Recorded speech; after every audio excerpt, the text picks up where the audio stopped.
रेकॉर्डवरील सराईत गुन्हेगार व त्याचा साथीदार यांच्याकडून चोरीच्या 4 मोटारसायकल जप्त करून मोटारसायकल चोरीचे गुन्हे उघडकीस.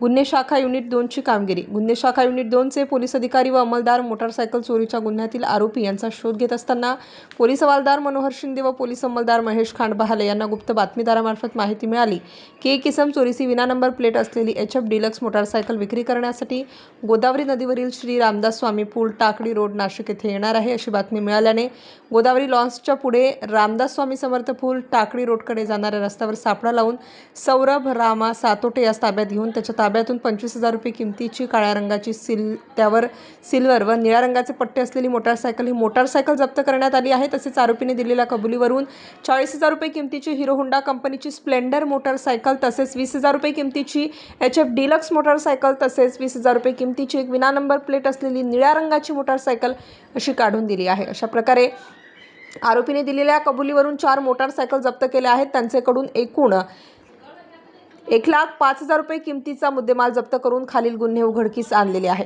सदरची कामगिरी गुन्हे शाखा युनिट कडील सहाय्यक पोलीस निरीक्षक हेमंत तोडकर, प्रभारी अधिकारी श्रेणी पोलीस उपनिरीक्षक यशवंत बेनकोडी, सहाय्यक पोलीस उपनिरीक्षक बालू शेडके, शंकर काळे, प्रेमचंद गांगुर्डे, पोलीस हवालदार नंदकुमार नांदुर्डीकर, संजय सानप, प्रकाश बोडके, मनोहर शिंदे, सुनील आहेर, चंद्रकांत गवळी, पोलीस अंमलदार महेश खांडबहाले, तेजस मते अशांनी ही कारवाई केली आहे.